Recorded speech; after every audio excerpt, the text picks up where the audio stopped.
Lo scorso 25 settembre sono stati consegnati al Teatre Cursal i premi Italentum Manresa, nella loro prima edizione. Gli Italentum Awards sono un premio che premia la valorizzazione e la gestione del capitale umano in 3 categorie di aziende, a seconda del numero dei dipendenti.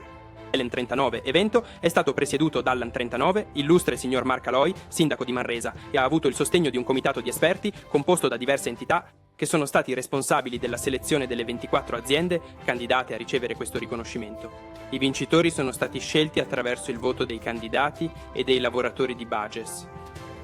Allo stesso tempo è stato consegnato un premio di N39, onore in riconoscimento della straordinaria carriera professionale e personale del SIG Sebastià Catlach Albet.